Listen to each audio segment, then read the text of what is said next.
carried stockmen. They carried soldiers. They carried legends from Beersheba to the mountains of the high country. The thunder herd still rides.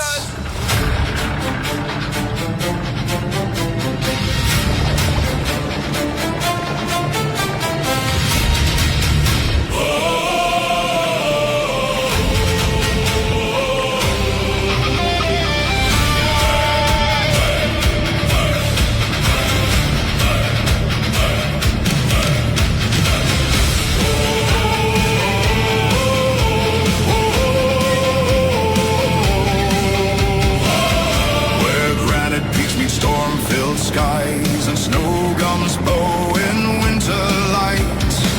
1,000 shadows cross the dawn, their wild hearts burning through the night. Their blood remembers campfire smoke, long dusty trails and stockmen's hands. The freedom of a younger world still running through this ancient land. Listen. The mountains know their language. Listen. The valleys speak their names. They are the thunder rolling beneath the southern sky. From Beersheba's fields of glory to the mountains standing high, no chains can hold them. No walls contain them. The spirit of the light horse rides. They are the thunder herd, and the mountains know their names.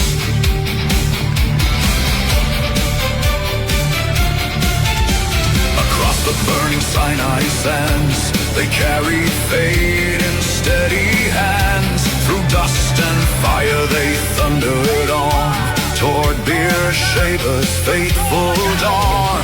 Horse and rider forged as one, a rolling wave against the guns. The desert shook beneath their stride as Australia rose in pride. They are the thunder herd, rolling beneath the southern sky.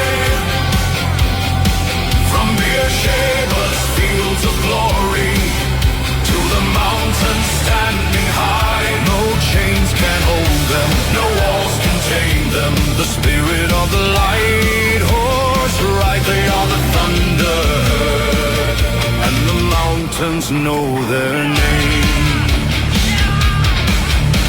And standing on the highest ridges, when the world below has gone to sleep, the ancient stallions face the darkness, guarding secrets they still keep.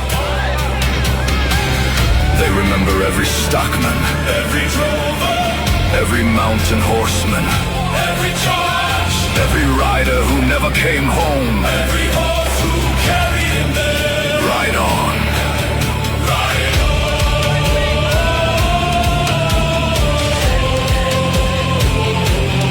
Ride on.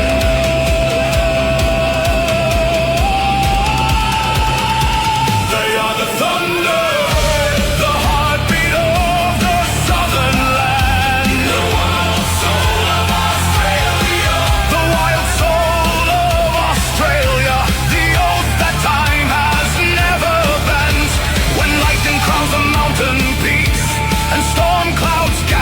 Dark and wide, the spirits of the old light horse still ride beside their stride. No king commands them, no empire owns them, for freedom runs within their blood, as surely as rivers shape the land.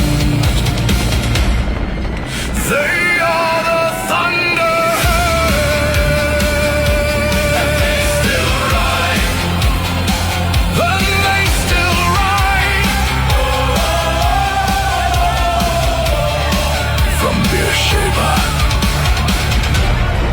To the high country, the thunder herd still rides.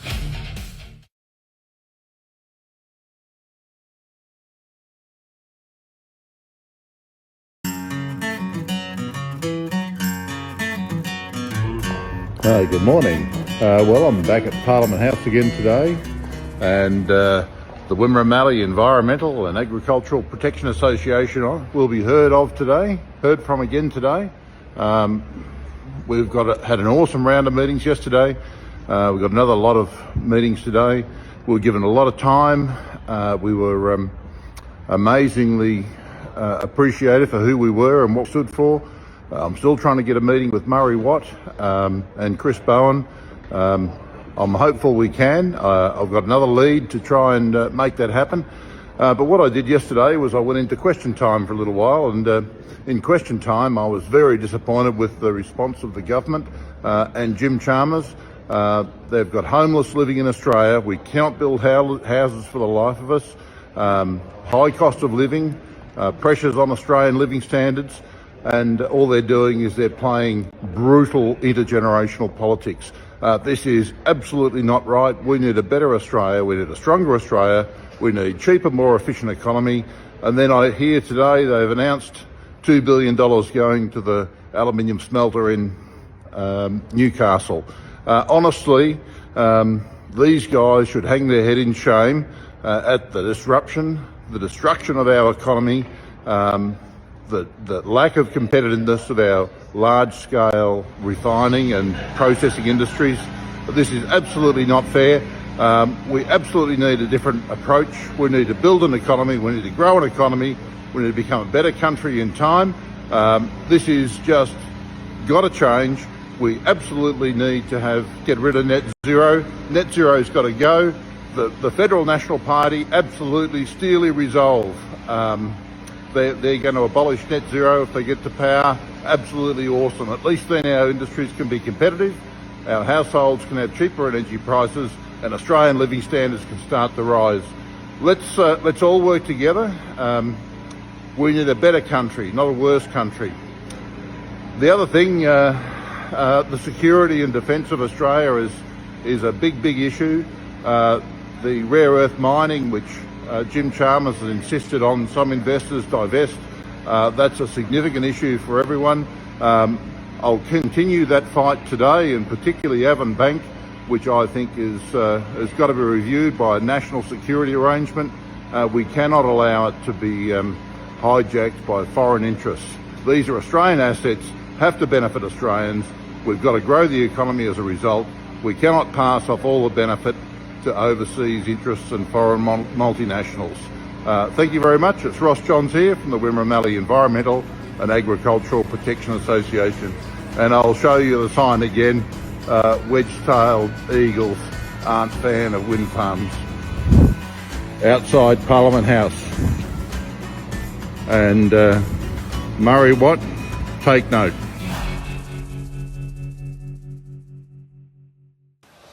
And a very good morning. Yes, it's Friday. If you follow the real football, AFL, many would argue with that statement, but I can't hear you, so I don't care. Anyway, big weekend. The Saints are playing Richmond. Who cares about the rest? We could possibly lose this one. Richmond are absolutely terrible, but St Kilda are trying to copy Richmond's playing style. Don't give me the ball. Give it to someone else. Kick it. Just get rid of it. Anyway, if you're a Saints supporter, you know exactly what I mean. And commiserations. There's always next year. We always say that at the end of each year.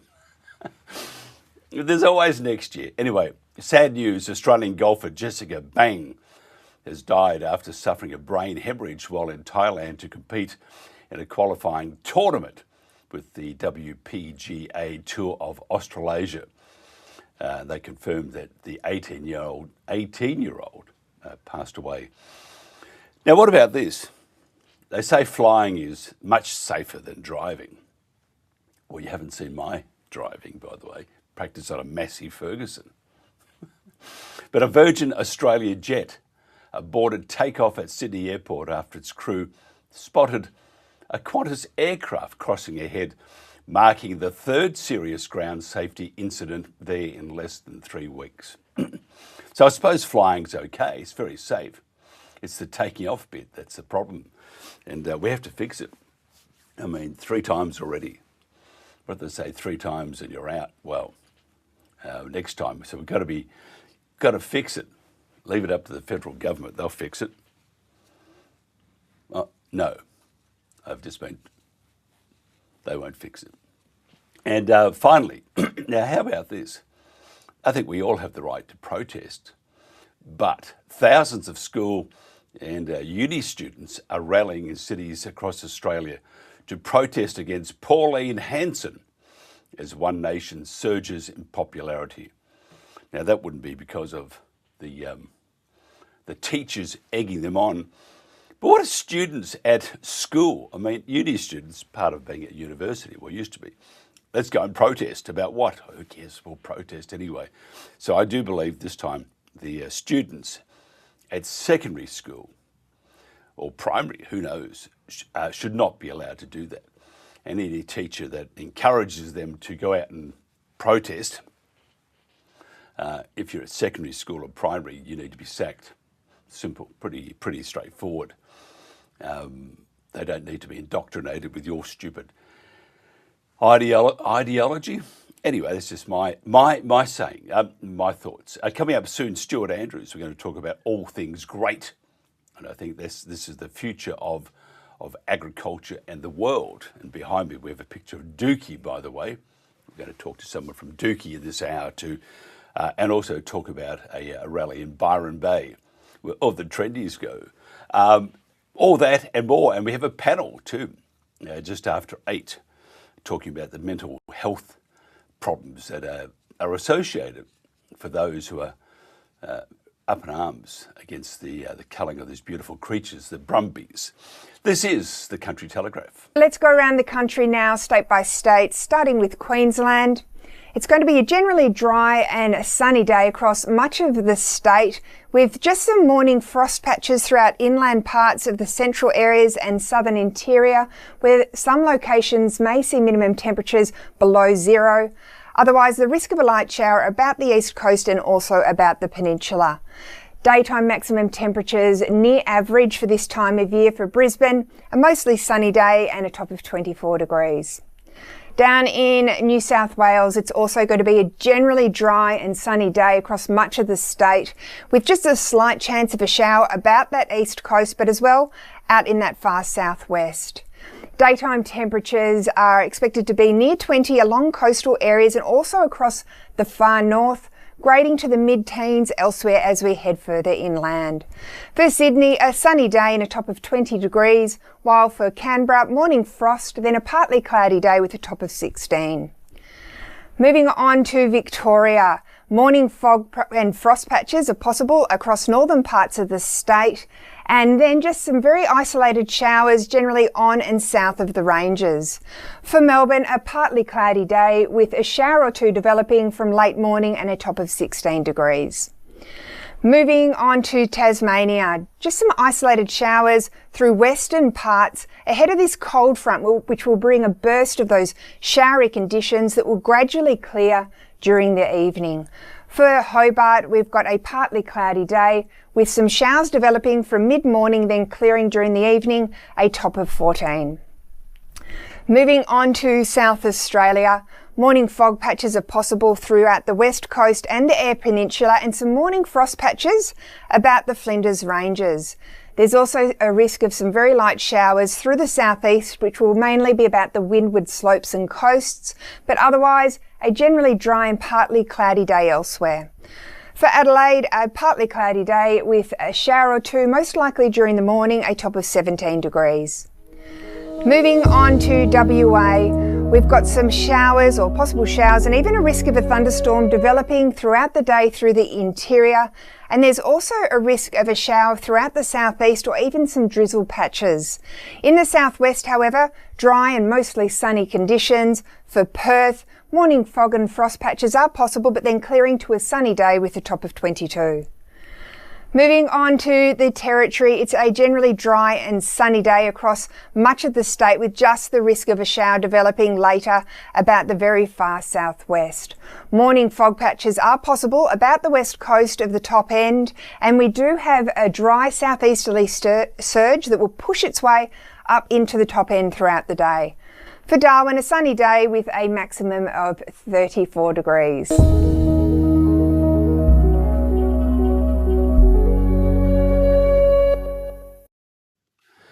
And welcome back to the Country Telegraph. Darwin, they're playing a test match there against Bangladesh. How embarrassing, we might lose that one. And we only made a couple of hundred. A batsman failed. Their bowlers were simply magnificent. And then they're 1 for 96. It doesn't look good, does it? Maybe they should have replaced or put in Scott Boland, replaced one of their fast bowlers, because they have not been very successful. Anyway, just my own humble opinion. By the way, my opinion, some say, is not humble. Instant Polls is our official sponsor now. If you want to increase your bottom line, boost your communication with your frontline staff, and gather valuable data from your most important resource, your employees, then visit instantpolls.online to learn more. Now, this week's poll is, how has the culling of the Brumbies impacted your mental health? Just use the QR code on our screen to vote. Each vote is secure and anonymous and verified by 2FA, which is two-factor authentication. You'll have a week to vote before the result is broadcast on the Pulse after 8 a.m. I think it's going to change because next week we change our entire, everything changes. It does, trust me. The link will also be published on our Facebook page. Share the link, share the love, and ask your family and friends to participate, because it really is a fantastic addition, gives you a voice. And that's very, very important. I'm just trying to find something here because it's just jumped away from me. And by the way, the Instant Polls, it's free. It's part of what we do here, just to make it I can't find what I'm looking for. I'll play this anyway. It's free. It's absolutely fantastic. And coming up next, we'll talk about the future of Australia. And I think Stuart's dad did a very good job, and Stuart himself is doing a magnificent job. More about that shortly here on the Country Telegraph. Conservationist Stephen Nowakowski and academic Tim Navard have mapped over $1.38 trillion in so-called green projects across Australia, including 31,000 wind turbines, 550 million solar panels, and more than 28,000 kilometres of new transmission lines, with thousands more running undersea and across protected wilderness. Turbines run only 30 to 40% of the time, panels just 18 to 25%, demanding vast overbuilding and replacement every few decades. Nowakowski calls it hypocrisy of the highest order. Untouched mountain forests now being bulldozed in the name of green energy. After decades documenting the outback, he says he's never seen a threat like this. Dead birds, bats, even endangered species lying beneath the blades.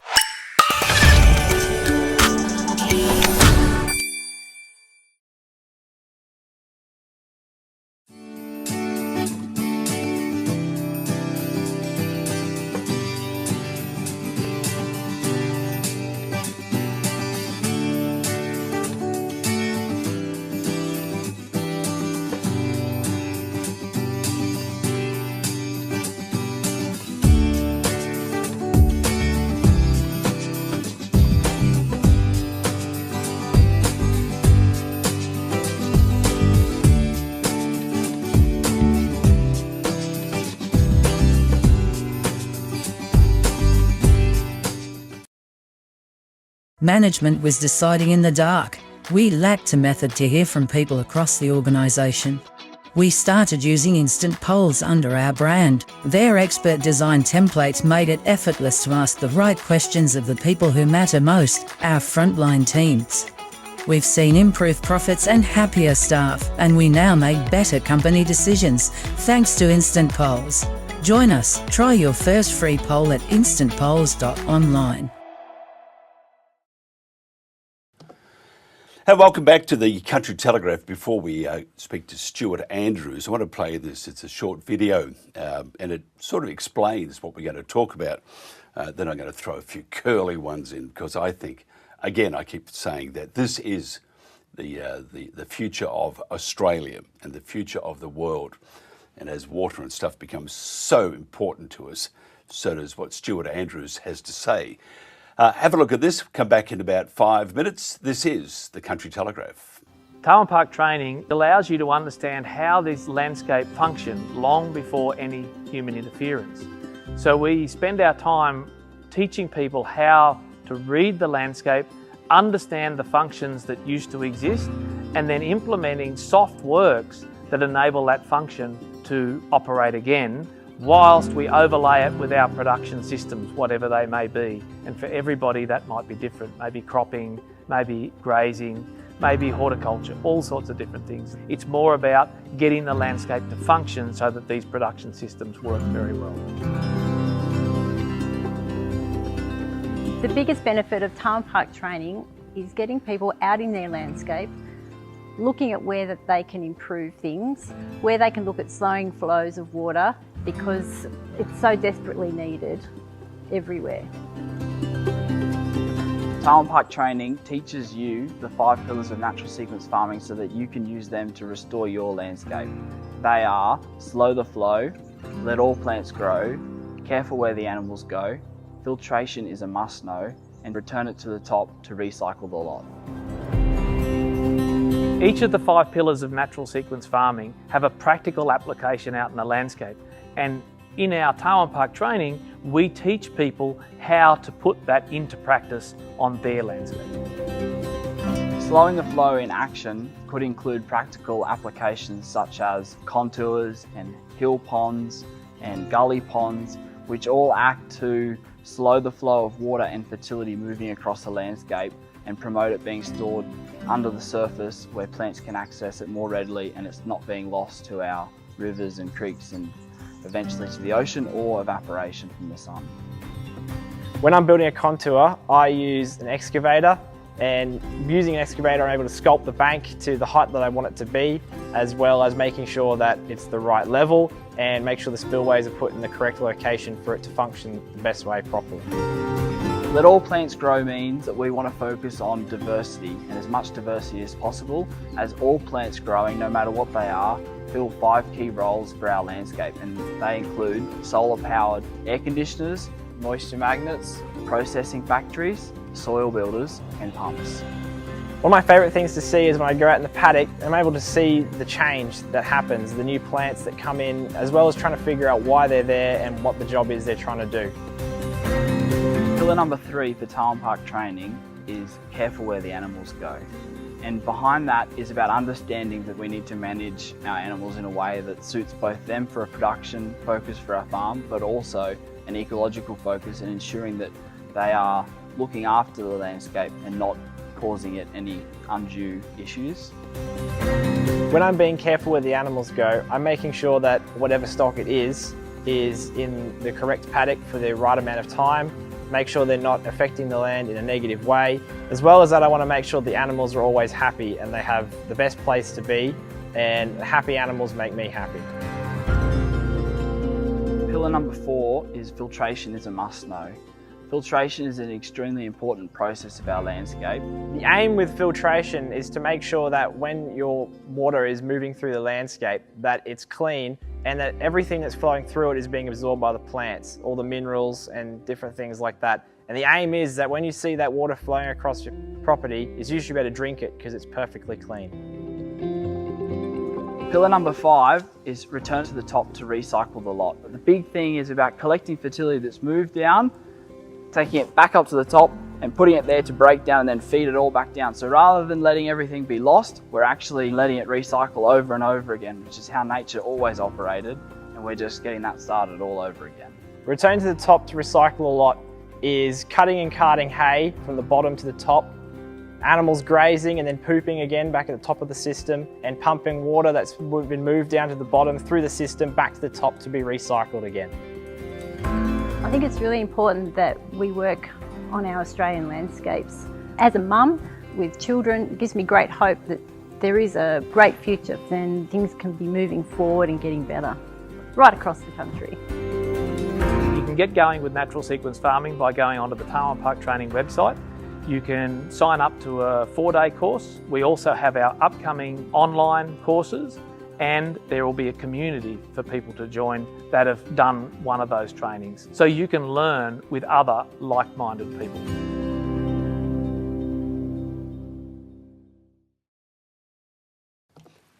Stuart Andrews is a farmer who has dedicated over 30 years of his life to understanding, practicing and teaching land rehabilitation techniques. Now, Stuart was raised on the 1,500-acre property Tarwyn Park, Bylong, now the celebrated home of natural sequence farming, pioneered by his father, who we've had on, Peter Andrews. Natural sequence farming is now internationally recognised as a significant innovation in sustainable agriculture and land care. And the story of Tarwyn Park has featured, well, it's been on the ABC program Australia's Story, Four Corners, and in 2014 Stuart acquired the degraded agricultural property Marloo, which he is now regenerating to demonstrate what can be achieved. Currently, Stuart's property Riverside in Kaibong marries NSF with other tried and tested models of regenerative agriculture. This trial is intended to establish a model of land rehabilitation that can be scaled up from very small blocks to large acreages, while also allowing the farmer to derive an income from the land. This trial builds upon Stuart's extensive knowledge of environmentally beneficial farming practices, reflects his commitment to sharing knowledge with others, and is guided by models of regenerative agriculture that have been highly successful elsewhere in the world. First of all, Stuart, thank you for being patient and welcome. Thank you for joining us. Good morning, Mike. Thank you for having me. I have to say, I keep saying, I think this is truly the future. We need to let go, in my opinion, having been on the land. And I was terrible. I left when I was 18, couldn't wait to get off the land and go and enjoy some big smoke in Adelaide. Not smoking, but the big city feeling. But I recall my dad and all the other farmers and everything, they were encouraged to do probably everything that destroyed the soil.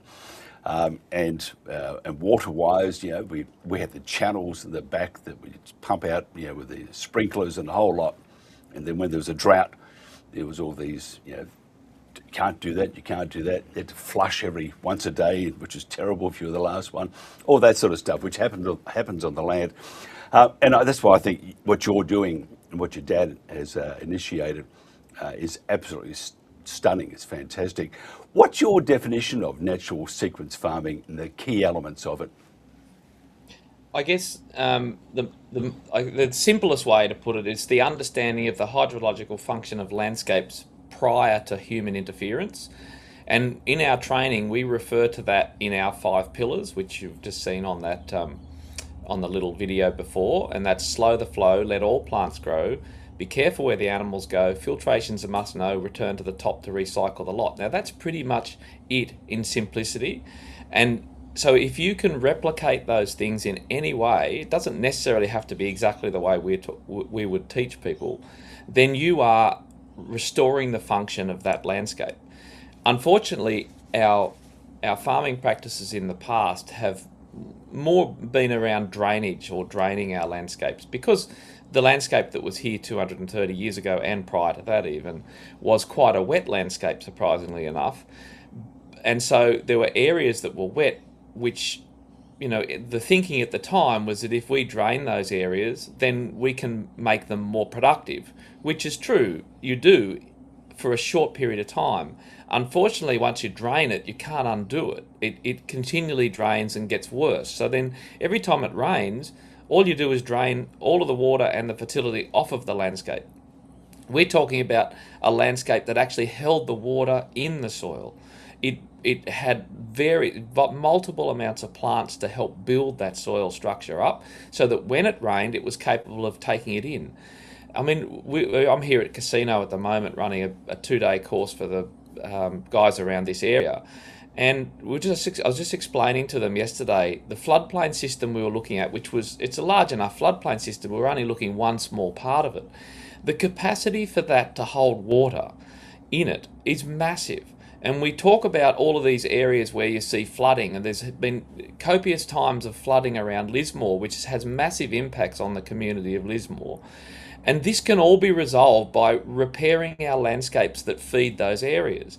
And so if we just start thinking about water as a primary That's the primary thing we should think about on all landscapes. How do we manage that water? How do we hold it in rather than running it off and draining it away? We should value that. I guess that's the simple part about NSF, and that's what we're trying to achieve. Is this a form of regen farming? Oh, look, I guess it. I guess it is. I don't like labels. I don't like labeling something, because the moment you label something, you start saying, "Oh, well, you can be in this tent. I'm sorry, you can't be." I think it's another tool that you can utilize no matter how you're farming. This tool can be utilized. There are certain changes that we could make in our current farming systems that would make, produce probably better quality food and be beneficial for the landscape. And this is one of those tools that you could use to help along progress that along. So I don't like to refer it as regenerative agriculture as such. It's another one of those tools that you can add in there. What it is doing, it's throwing back respect. It's actually saying we respect the land we live on, we rely on. How do you read a landscape? I mean, you teach us, but how do you actually read a landscape? What aspects are you looking for? Yeah, so we're looking at patterns. So we look at the patterns of water flow, the old patterns of water flow that existed before it became an incised drainage system. We look at those old patterns, so that's one thing. The other thing we look at are the plants. So that these are two indicators that lead us to understand what the old patterns used to be like. So then once we can read those patterns, whether it's the patterns of water flow or the positioning of plants, we then know what we need to do to help get that functioning again. It's not that difficult. It seems difficult. It sounds like it's difficult to read a landscape, but the thing is that this old landscape, it came up with one pattern and it just repeated that pattern everywhere. So once you can see it, like when people come to our course and they can't read these patterns, but once we show them, they say all the time, when after they leave, all they're doing is seeing these patterns everywhere. Now, they would have driven past these landscapes for years but not seen the patterns. And once it's pointed out to them, they can't unsee it. So then you can start going back to your own landscape and picking out those patterns, and you've got the tools now to, however you choose to do it, to start to help get that function and those patterns moving again, because that's the hydrological patterns that built the landscape that we are standing on today. And so if we can get that functioning again, it will build it all by itself. We don't need to do a heck of a lot. We just have to get that functioning. Can all landscapes be improved, rehabilitated and hydrated, or is it some... I'll take that back. I would imagine that all landscapes you can do this, but some will take longer than others. What sort of time frame are we looking at? Yeah, look, that's a question I get asked all the time. And the honest truth is, I don't know. Every landscape's going to be different. We had this conversation yesterday, and if you've got a loamy type soil landscape or a sandy landscape, it can change very rapidly. It will start to change after one rain event. But if you've got a clay type landscape, then it will be slower, because water moves much slower through clay than it does through, say, sand or loam. So mostly what we look at, I would look at seeing significant changes within a 3 to 5 year time, which might seem like a long time, but in the destruction of our landscape, it's actually only a very short time if we can start to turn around in that period. Yep. Tell me about the cost. Is it expensive to implement? What might be the most capital intensive intervention? They all ask. Cost is very important, and part of the you're doing it the old-fashioned way, which is just terrible. I mean, the old-fashioned way is what you're doing basically, but the way that governments have suggested, at the end of the day, it becomes more expensive because you're getting less back from the land anyway. Yeah, so anybody who's seen our documentary, there's one of the guys in there, Jack Grote, who's based at Roma. He's done calculations on the work that he's done to install the contour banks that he's built on his place, and that was at a cost, I think it was around $23 or $25 per hectare was his cost. Now, it's variable everywhere. That's a flatter landscape, so the machinery that he's used is a grader, which makes it cheaper. If you get into steeper country, the cost will go up, and we work on somewhere around 50 cents to about $2 to $3 a metre if you're building a contour. If you're looking at putting ponds and things in gullies, well, that the cost goes up. So that's going to be variable per site. But if you were just doing the contour, it's actually very cheap. You know, this is not expensive. The way I try to explain it to farmers, let's say you're on a regime of putting fertility, some sort of fertilizer out on, and typically it was always done where you'd put, you know, everyone would put a bag of single super out or whatever per year. Let's say you're spending 100, or it'd be a lot more now, but let's say you're spending $200 per hectare to put fertilizer out for a year. What if for a section of your farm you actually invested, say, $30 or $40 per hectare of that money? So don't spend it on the fertilizer, spend that $40 managing the water, because the water at the end of the day, all the fertility you add out there, the water, if it's not managed, is going to carry that away. So you're going to be losing it anyway. So if you were to spend $40 per hectare in 1 year and then go back to your fertilizer regime or whatever it is you're doing the following year, it is a very, very good investment. And the point is, you only invest it once. You don't have to keep doing it. So it's very cheap. It should not be based on cost for not doing this. What about government support and interaction with governments? Are they supportive?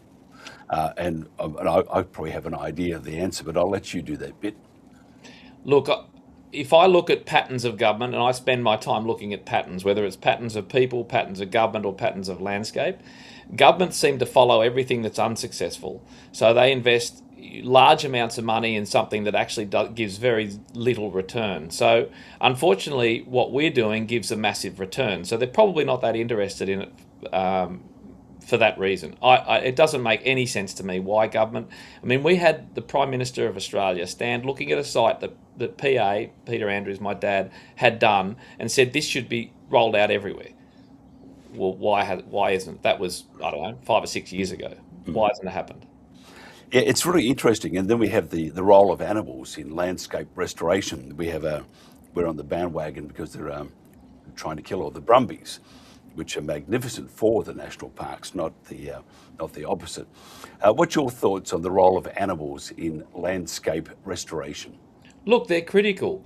They are critical because animals are the recyclers of plant material. Everything should be recycled, whether it be plant material, whether it be carbon, it doesn't matter. Our landscape thrives on everything being recycled. It must be, otherwise it dies. So we need animals in our system to be recycling our plants. Now, it is critical that the management of those animals is such that it's not damaging the landscape. So that's the critical part. That's easy to achieve. But recognise at the same time, the Australian landscape evolved without hard-hoofed animals. Predominantly, most of our production systems are using hard-hoofed animals. So those hard-hoofed animals will have an impact on that landscape. It doesn't say, oh, we don't use them. We must use them, but we must recognise that they do create some form of damage that plants and biology must come back in to restore, and that needs to have the opportunity for that to happen.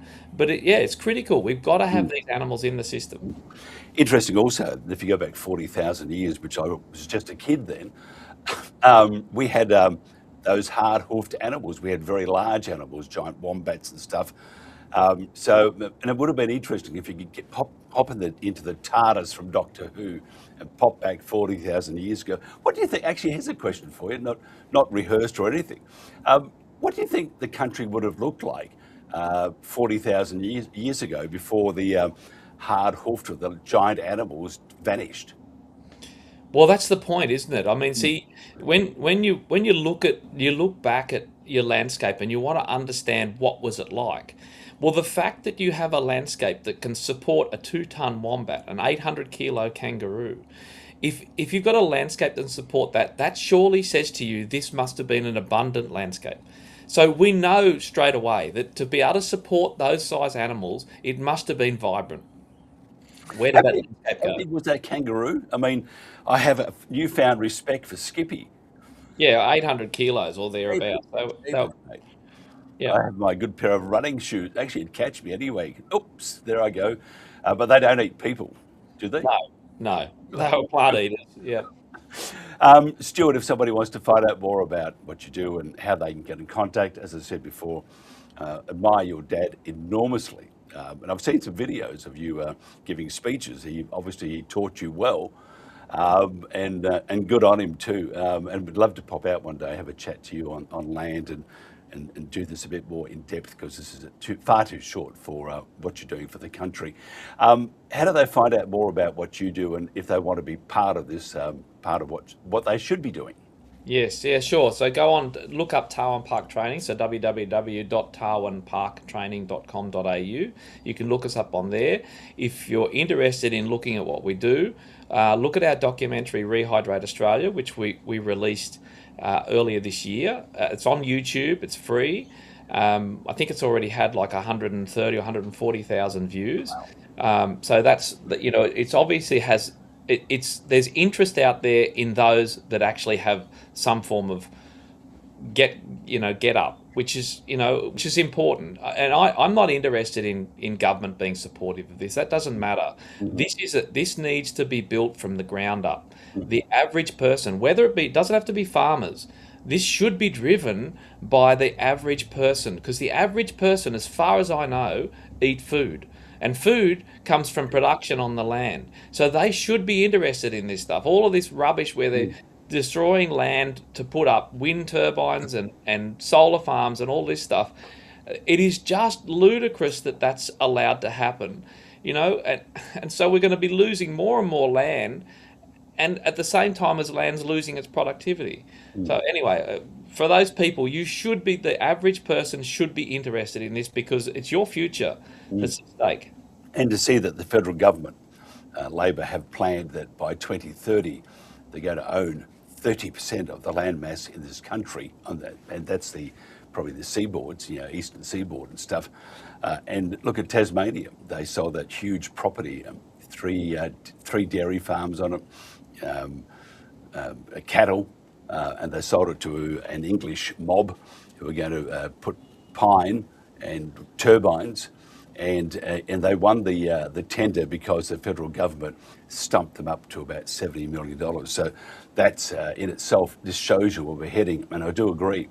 And also another friend of mine showed me a paper that said that under Albanese or under Labor, they would like to us to be less reliant on our own food and import more, which is just a disaster waiting to happen.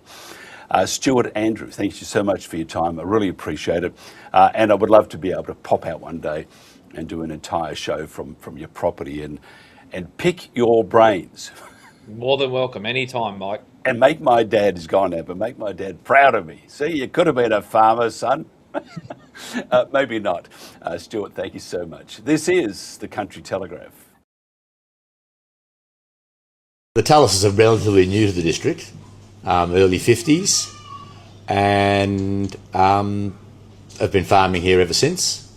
And I took over the family farm. I started the family farm back in '86 and sort of took it over in the early 2000s and have been here ever since. And I brought my lovely wife here. Broadacre farming, wheat, canola, faba beans. We still run sheep, for merino sheep for wool and meat, and we grow grapes. Extremely productive. It is. We don't seem to get a write-off year. I mean, we have some tough years, but we seem to always get a reasonable, break-even crop. It's never a complete washout. And beyond that, we have some extremely productive years where we can grow 4-tonne canola crops and 8-tonne wheat crops, sort of in similar to the Western District, and on minimal rainfall. Ground covering infrastructures, as in solar panels, would be just a waste of highly productive, fertile, and a beautiful landscape. So coming here, the landscapes, the beautiful people raving about the landscapes, people wanting to come and see the landscapes, there was a real opportunity. So with a really good cohort in the community, we've worked very, very hard to welcome the visitor economy and creative commerce. Really important, and it's taken a long time. And this landscape is so important to that. And yeah, it would be absolutely heartbreaking to lose that. Well, there was none. There was not one. That's the shocking part, because we're a very open community, and it would have been welcomed, and there would have been really good, robust discussion, and there could have been some insights.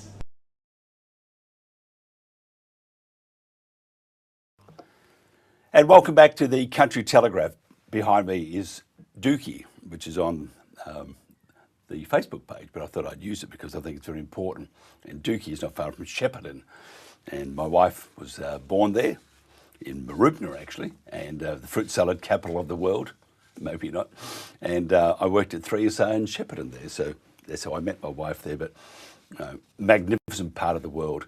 Jodie Fleming is a spokesperson for the Protect Dookie and Goulburn Valley Group. Now, Jodie Fleming has lived in Dookie for more than 17 years, having moved to the area with her family for the lifestyle community, great community, and the opportunity to raise her children in the country. Well, not a farmer herself, but we could teach her, I'm sure. Stuart Andrews could teach her. Get those hands dirty, get soil under the nails. Jodie is surrounded by the highly productive farmland of the Dookie district and has close personal connections with many local farming families. Now, her strong interest in agriculture, regional communities, and the future of productive farmland has driven her involvement with Protect Dookie and Goulburn Valley Group and the campaign opposing industrial scale infrastructure on prime agricultural land. Now, Jodie has a professional background in journalism, communications, and stakeholder engagement and political advocacy, and has worked extensively across regional Victoria. Jodie, thanks for joining us. You're welcome. It's good to be here. Thanks for having me. You live in God's country. I have to say, and I'm not just saying that because of my wife, but I mean that part, the Goulburn Valley and Shepparton being the epicentre, it's just an amazing part of the world. What the government wants to do with the REZ zones, or the renewable energy zones, must mortify you. Oh, absolutely. It's not just mortifying me.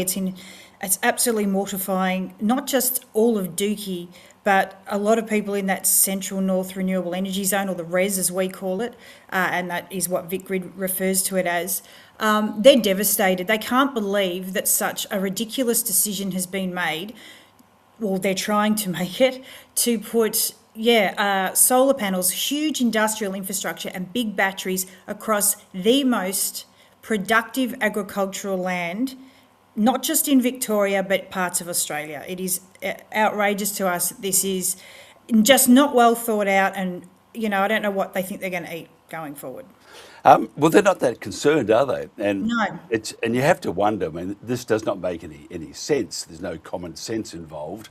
You have to wonder what their agenda really is. And if you look at what the federal government is doing, ties hand in hand with the state government and some local governments too, in that they want to take us back to the before Captain Cook got here. We don't want your farms because you've wrecked the land. We can bring our own food in from overseas, and that's what many are saying from that side. Problem is, though, if you look at what happens with oil, it doesn't work all that well, does it? What's some of your main concerns at the moment with the REZ, in your particular part of the woods? I think one of our issues is that Dookie was not consulted before they were put into the REZ zone. What happened was they took another district out and put us in very under the radar, I think hoping that nobody noticed. Unfortunately for VicGrid, we did notice, and we reached out to them and said, you're going to talk to us about this, because why are we in this? This is ridiculous. And we forced them to come and speak to us, which they did. Then we forced them to have some community consultation sessions, which ran over 3 nights. There were more than 550 people that attended those over those nights. Some came 3 nights, some came 1. Not just the farmer community, the whole community, from Shepparton to Benalla through to our friends in Goulburn and Glenrowan, who have already been dealing with this because they're already covered in solar panels. and their land's been taken off them, and they came to explain to us and support us and go, don't let this happen. And so we have forced their hand in trying to get answers as to why Dookie, how Dookie was put into this, who made the decision, what evidence justified it, and we still don't have those answers. I mean, we have spent a lot of time with sending out, I guess, letters to them, questions to them, community questions to them. They keep coming back and telling us really nothing. It's just, it's rubbish speak.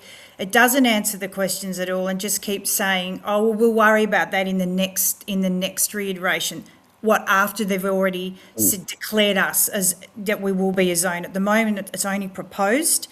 But, you know, we need to know, and this is what we're asking, one simple question from VicGrid. What evidence demonstrated that Dookie was suitable for inclusion in that central north renewable energy zone? They've told us a great deal about what it did not know and what it didn't know when it considered Dookie, but it has not adequately explained who made that decision to include us, what that decision was, and what evidence actually justified that. And now we have 11,760 Victorians supporting the call for us to be removed from that 2025 Victorian transmission plan that, you know, we were thrown in blindsided with no consultation, where all the other people in that had plenty of time for consultation. It's really interesting, isn't it? And the whole of Victoria is under attack. Let's look at the cold, hard facts quickly, though. The next election, most of the votes come from, you know, the big smoke. Yeah. And the votes, I think it's about 20% or something from the bush. So you can protest, jump up and down all you like. If they convince the people in the big smoke, then they're going to go ahead and do what they like. Two things: the compulsory acquisitions, an intrusion into you know, your own space, your you know, God-given right to have your own land, your own property, and your own castle. And the second thing is, though, how do you get that message across to those in the big smoke? Because, you know, if you, not being rude about them, but if you pop into, say, Melbourne or whatever, there's football. Friday night's a good one. What else is there? Oh, football again. And having a great long weekend. And if you ask about, I mean, we were on about the Brumbies, for example. No one knows about it because the media isn't pushing it. How do you turn that around, though, with what you're doing? How do you get the people in the, you know, where all the votes are, how do you get them to understand that what's going to happen doesn't just impact what, you know, your own living standards and your own community, but it will affect the entire Victorian community? It's a question that we've thrown around quite a lot, because that's exactly what we believe is that we know that those votes are coming from Melbourne, you know, and the bottom line is for us is it's why we started this group, and it's why we started, there's a website, it's why we have been all over social media, because I think there's an education piece, you know. And unfortunately, I think our politicians these days are politicians who are, they're career politicians. You know, once upon a time when we all just started and we got governments up and going, you know, they were real true representatives. We had farmers, you know, we had teachers, we had all these different people who were part of a community and different, I guess, experiences in life, which created a really good understanding of how to govern, you know, what's going on out there. We don't have that anymore in Parliament at all. We have career politicians who've got no clue. Their advisors don't seem to have a clue. And so here we are trying to explain to people, well, I really hope you don't want to drink beer anymore, because there's not going to be any barley to be made, because you're going to take all the land and cover it in solar panels and not allow us to grow anything. You know, I hope you don't like steak. I hope you don't like cheese. I hope you don't like milk, because where do they think this all comes from? You don't walk into Culls and it just automatically appears. Culls don't make it, Woolworths don't make it. It comes from agriculture, and agriculture in this country is it's been built on. And it's dumbfounding to us that people don't understand that, you know, which is why we need to get into those politicians and to make them understand and to bring them to Dookie and to say, this is what we're talking about. This is what's going to happen if you know, your food isn't just going to appear. And you may think you can get it from overseas, but good luck eating rotten food that's come from China, because it's not clean and it isn't green like it is here in Australia. Yeah, I have a video. I haven't been playing it. I would like to play it, but I get a bit nervy talking about Indian imported food. You probably need to wash it in Dettol, but I won't go to that one because I'll get into trouble. But yet it was out there, pushed out there by some mob. Anyway, I'm just keeping away from that. You can't beat Aussie food. I think Australian food is just magnificent. But without the food, our food chains or food supply or food security, as a nation, as we grow in numbers, bringing everybody into this country, we rely more on the food. Without that, our food security is truly under attack. If somebody wants to, which you guys are too, I have to say, everybody in rural Victoria, I feel for you, because the current Labor government, whether it's Ben Carroll, Jacinta Allen, or the ghost of Dan Andrews, anybody in the bush, they have you in their sights for some unknown reason, but they don't like you, they don't care about you, which is really sad. If somebody wants to find out more about this, how do they do that? You can go onto our website, which is if you just type in Protect Dookie and the Goulburn Valley, it will come up. You'll see there's a whole lot of information about everything, all the evidence that we have provided to VicGrid and to our governments. It has pictures of our beautiful land. It has all our our yield, all the data you need to prove. And we just really want to thank, I think, Victoria. In Dookie, there's about 330 residents in Dookie. But 11,760 people signed that petition to say, don't put it there. That is a ridiculous place to put it. Don't do it. The government has to stand up and listen to that. 11,760 votes, that might be what gets you in or what does not get you in. I would be paying big attention to that, because it's only going to grow the more that we get the message out there and explain to people what's happening with these renewable targets from the government, which are unrealistic, and they're not, and it's not renewable. It's not renewable at all. And the most important question is, who do you follow in footy? Richmond. So I'm having a bad year. We are playing you guys, and you know what? Normally I don't get nervy playing Richmond these days, because I'm from Serrasia, and Serrasia used to be a huge Richmond base. Knew half the team at one stage. Poor blokes. I drove them nuts. Can I have your autograph again? I went to school with you. What autograph for? But the Richmond are playing St Kilda tomorrow, 12:30 at Marvel Stadium. And I have a feeling, don't ever quote me, I have a feeling that Richmond could win this one. You never know what Richmond will do. They're, you think they'll pull out games they'll win, and you don't know how that happened, and then they'll lose. They're up 10 goals and lose in the last 2 minutes of a game. So who knows? Tigerland, a fucking fury. Best theme song of all. No, it's not. Or when the Saints. Jodie, thank you so much for your time. Have a great weekend, and may the Tigers lose tomorrow. Oh, no. Thank you very much. You too. Take care. This is the Country Telegraph. How should we meet the challenge of managing wild horse populations?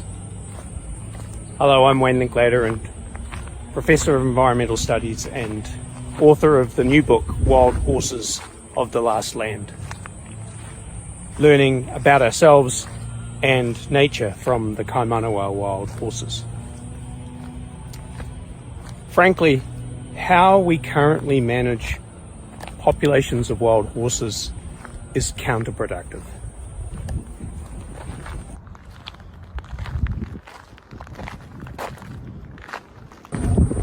But it doesn't have to be that way. If we would lean more heavily, more fully into what we know about the ecology and behaviour of wild horses, we could design a scheme for managing their populations that is more effective, efficient, and yes, humane. I would argue more ethical. If you want to know more, see the last section of my new book titled Conservation. I'll see you on the other side.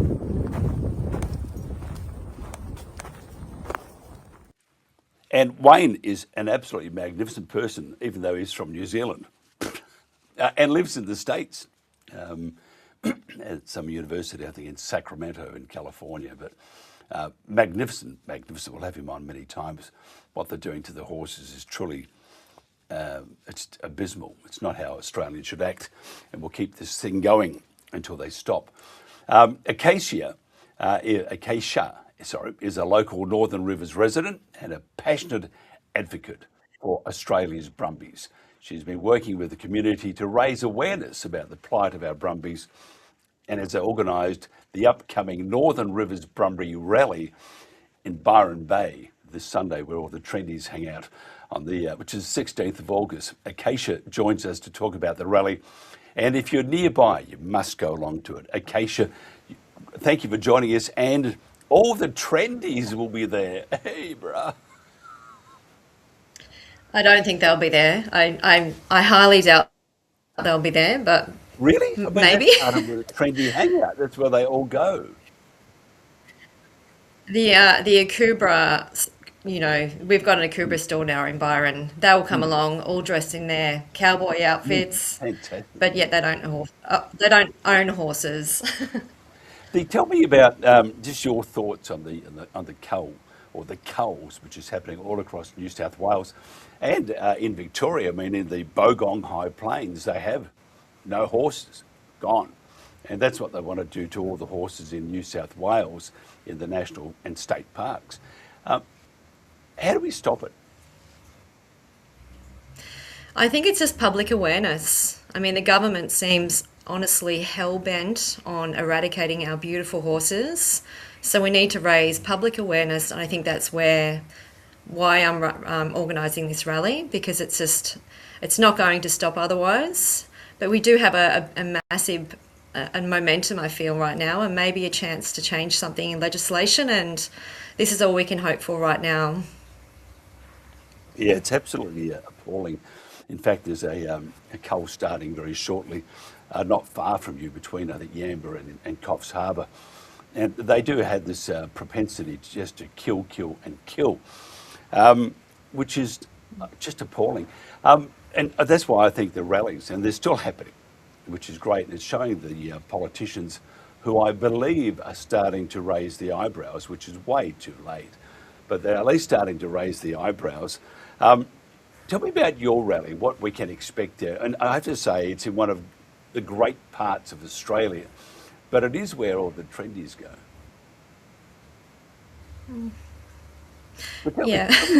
Yeah, Mike. I think we can use that to our advantage, because we do have a very diverse crowd here, and it is also the Writers' Festival. So there are going to be a lot of people in town who most likely have never heard of what's happening, and it does seem across the board that the general public don't know what's happening. It's my dog having a cough.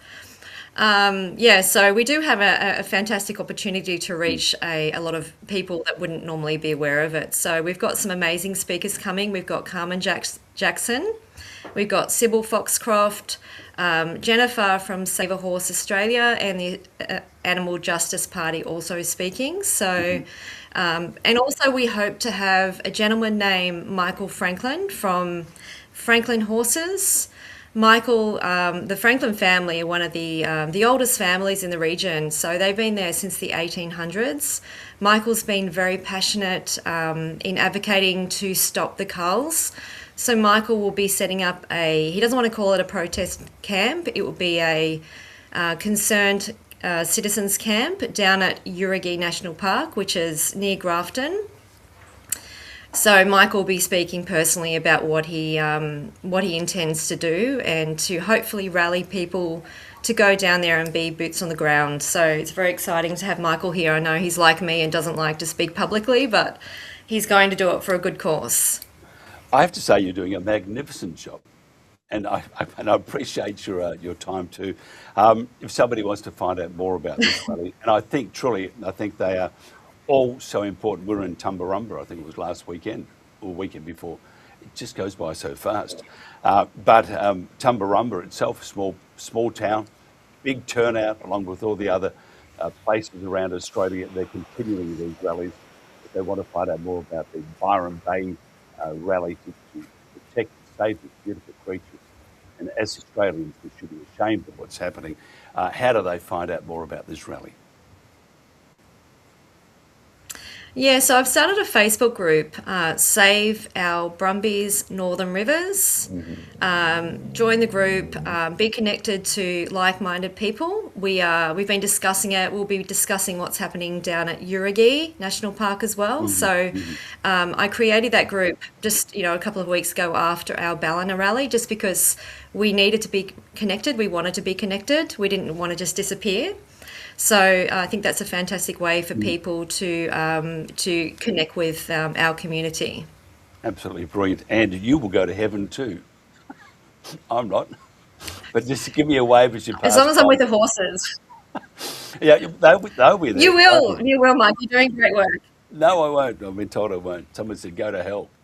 And I think Jack awful. Jack Goff should never have said that to me.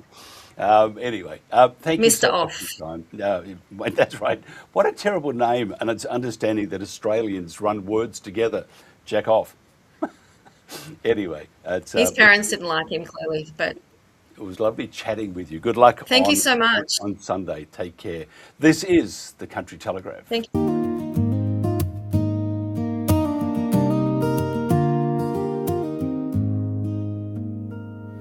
From England's green and rolling hills to Australia's dusty plains, our stories ride on faithful hearts through sunshine, wind and rain.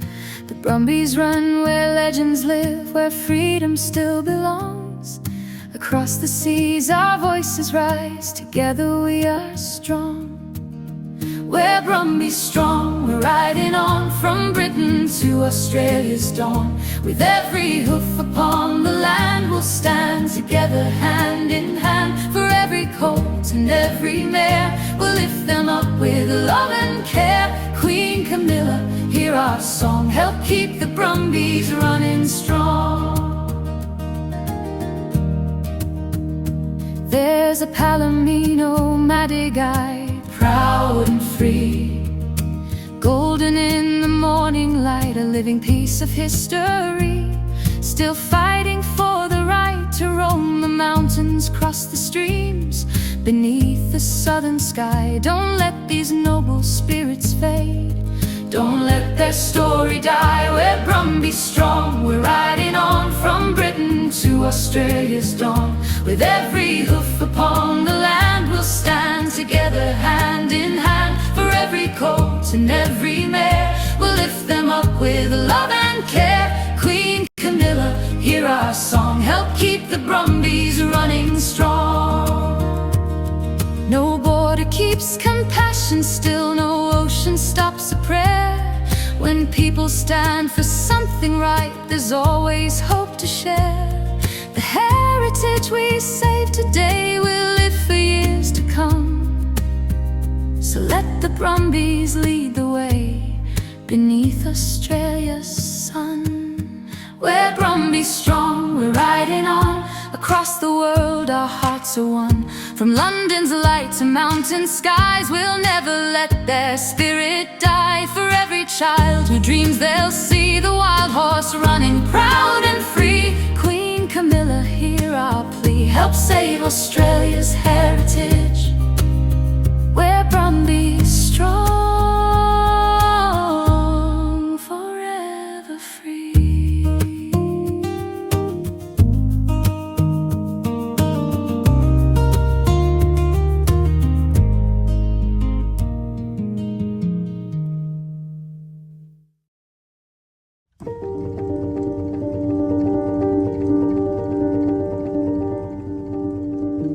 Those that work the land know this. Our lives are drawn from the earth, our food from the soil that we tend. We are custodians. We protect it, we defend it, we seek to share the abundance for the common good. Australia's prosperity was built on the wise use of its natural bounty. Fertile land, mineral resources, hard work and abundant energy. Energy powers our farms, our industries, our transport and our homes. It sustains modern life and underwrites national strength. Energy security is economic security. Economic security is national security. A country that cannot rely on affordable, abundant and reliable energy puts its prosperity, its sovereignty and its freedom at risk. We believe Australia should use all its resources wisely and in a national interest so that our children inherit a country that remains productive, secure and free. Recent events have shown us how carelessly we have ruined our inheritance. We sit on vast reserves of coal, oil and gas, but we are not fuel secure. We are not fertiliser secure, so we are not food secure. This is a warning. Any future serious disruption to regional sea lanes would cripple the nation and empty our supermarket shelves. We stand on a simple principle. Political power exists to serve the people, and the first duty of the state is the well-being of the nation and its communities. We have not been well served. Our liquid fuel security is running dry, and our electricity system has been diverted from delivering cheap, abundant power to chasing targets and slogans. Policy unmoored from physics and economic reality has turned an energy-rich land into a decadent state. So we reject the sacrifice of productive farmland and natural habitat to sprawling industrial wind and solar estate strung together by vast transmission networks. In a perversion of environmentalism, our landscape is being despoiled in the name of saving the planet. We're calling for an urgent review into an energy policy that was never built for purpose. Billions of dollars have been spent on wind and solar projects that only deliver part-time power. Billions more on transmission that's required to bind it all together, and then good money after bad to back up a system where failure is a design feature. The result is a weaker, less resilient, but more costly energy system. And the proof of that is in everyone's power bill. Australians are paying more and getting less. Energy users are suffering, while developers from offshore are being subsidised. This is not nation building, it's a misallocation of capital. The scaling of unproductive generation is delivering a less productive nation. We are willfully turning a rich nation into a poorer one. No sector is being asked to bear more than agriculture and regional communities. Farmers are expected to yield their land, pay the price of mitigation, shoulder the cost of adaptation, and go on feeding the nation as if none of this has consequences. Those that live off the land and sustain Australia and many beyond cannot be sacrificed to an energy and climate policy that destroys the economics of production. We say that a free and secure nation producing food and energy in abundance, responsibly and sustainably, is the best contribution Australia can make to society. We will defend the land we know, the communities we have built, and the legacy we hold in trust for those that come after us.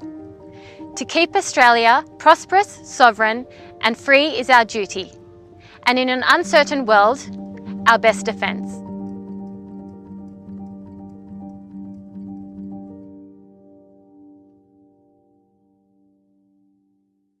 My name is Ashley Avis. I'm a filmmaker and the founder of the Wild Beauty Foundation.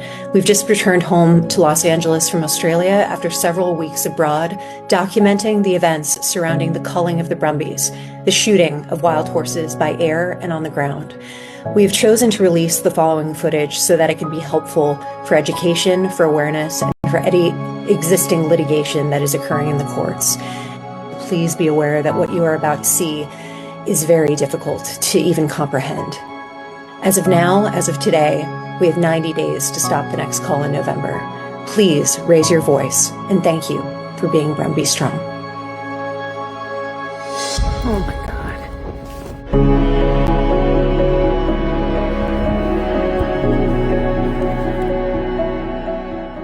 God. We've just hiked into the Kosciuszko National Park, and we have found this. This is the iconic Palomino stallion that you see in photographs that has driven tourists to come to this incredible natural tapestry, and instead you find violence. Another member of his family, a filly down the mountain, had been violently shot, and we come up here to find this, and this is not humane management. Penny Sharp, Chris Minns, Jack Goff at the Invasive Species Council, how you can condone this and how you can defend this as a method of management. They did an aerial cull here, so all the horses here. Oh my God. Is that a heart? We've hiked out about 2 hours this morning with Kiki Sugar, and this is what we found. An entire family shot down. That is the stallion. And I hope anybody watching this has the courage to stay with me. And I think it's very, very important to see this and to bear witness, because silence and inaction is complicity. There's nothing humane about this. This is a mare that aborted her foal as she was being shot down. That is a baby. This was a family. There's nothing humane about this.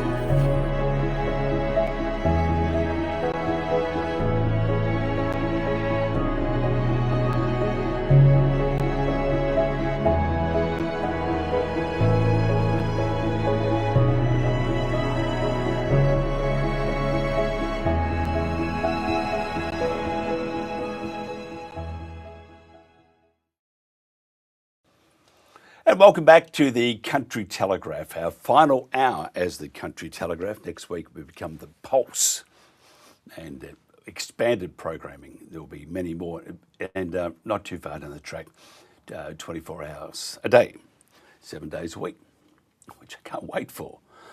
Who needs sleep? The Brumby Culls taking place in New South Wales are devastating as they come after horrific killings in previous times, including the October 2000 aerial cull of 606 horses in Guy Fawkes River National Park by I call them the militia from Ukraine, but others call them the New South Wales Parks and Wildlife Service. Since there was widespread public outrage over animal cruelty, which led to a long-standing ban on the aerial shooting of brumbies in New South Wales, only to recommence.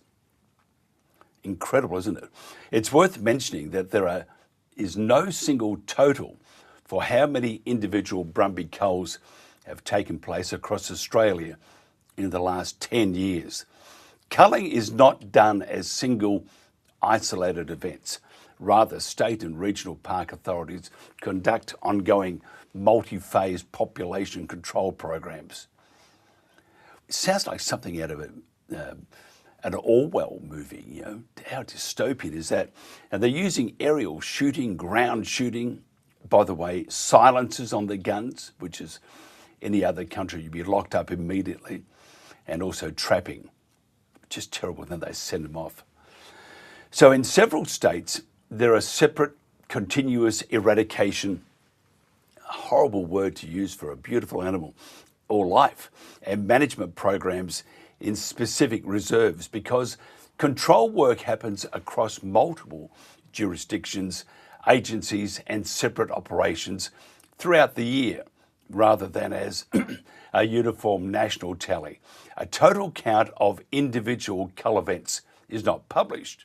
Many people, especially those that have been fighting against these cruel killings, and most, if not all, they're just traumatised, severely traumatised by the blatant and cruel killing. And I saw a panel then on that video, and the effect it has is just incredible. Just terrible. That community anxiety and mental health impacts are not hard to observe. However, our governments are so wrapped up in the eradication programs that they've failed to see what social and mental health impacts they have stocked. I mean, just think of it. Just to see that continuously, which we are, and it affects us. Now, our panel today want to explore the human cost of environment policy, which is, I mean, what a terrible, there's not a policy, it's just absolute mass murder obliteration, and how the disempowered many community groups feel. They also wish to discuss the lack of social avenues or official support. I mean, Angus Taylor said that the locals need to take back control of the park. This is just one part of New South Wales. We look at other parts about to go through again the aerial culling of these feral pests. They're not feral. It's just a word the ISC or the New South Wales government has adopted to create more for the misinformation operation or information operation and propaganda. It's just appalling to refer to an animal that, or these animals, these horses that have, first of all, been there for 200 years. If you see the clip we play always of the light horsemen and how they just ran towards the guns, I mean, just appalling, absolutely appalling.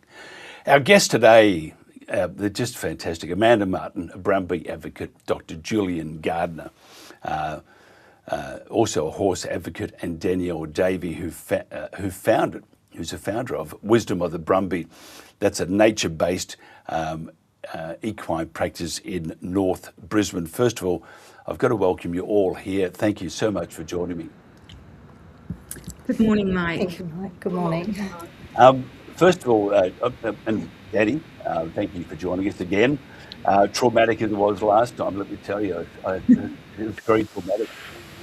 What's your views, just first of all, on what's happening to the Brumbies and how, as a society, that we've lost the plot?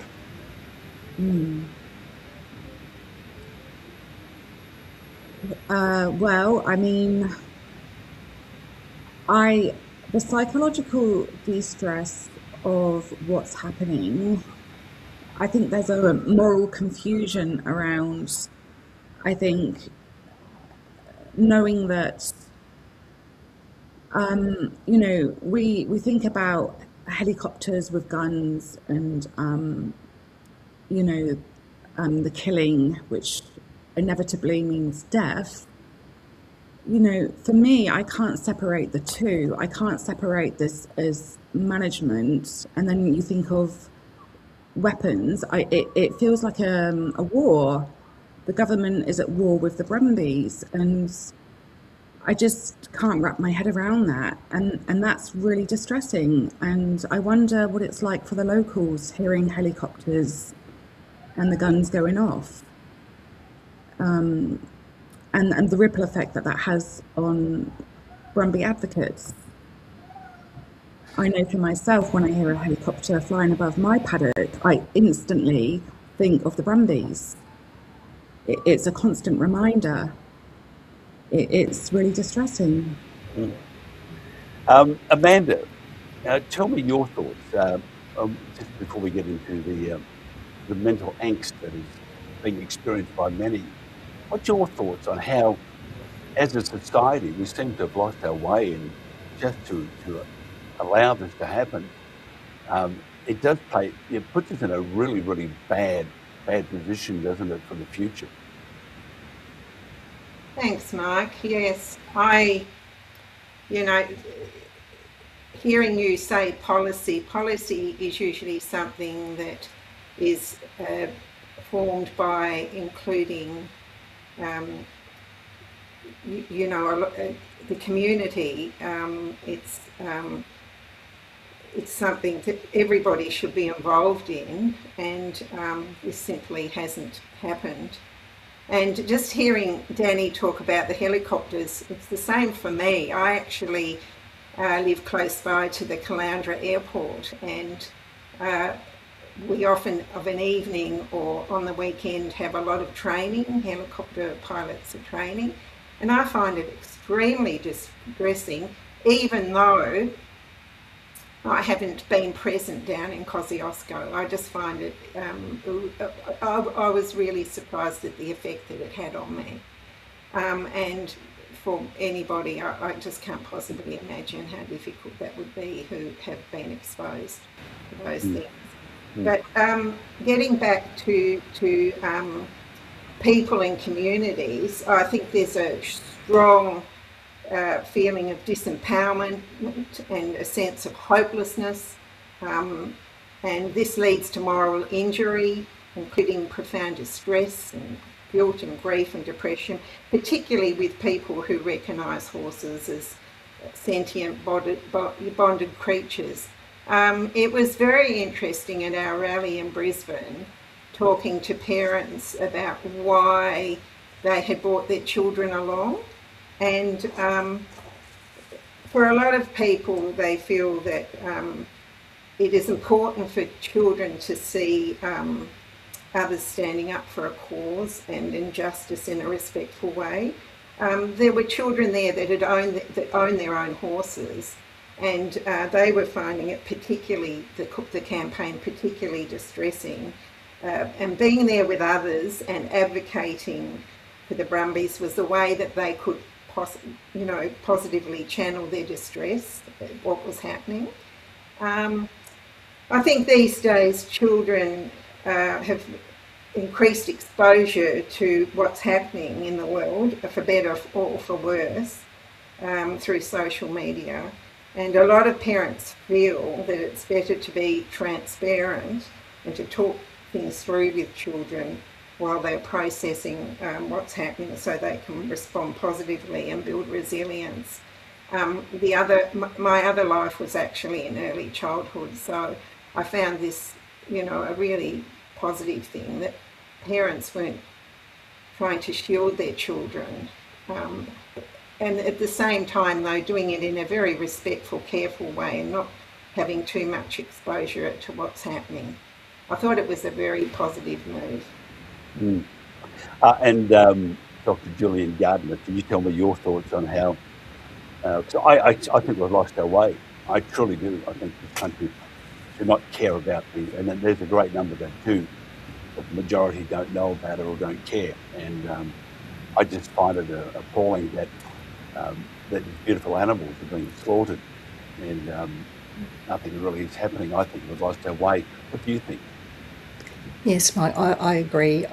I'm finding what's happening quite distressing and difficult to comprehend that our government has decided that this is the way forward, knowing how much distress it's causing people. Being in, seeing, images that we're seeing as Brumby advocates, hearing, the stories, and then feeling, I think people are feeling ignored because they're trying to have a voice, they're trying to say what's happening to these poor horses, and feeling like people aren't listening. And I guess, that can lead to things like compassion fatigue, where someone sort of feels like no matter what they're doing, things aren't, the message isn't getting across to the government, and they're being met with silence. And I just think that's incredibly sad, really.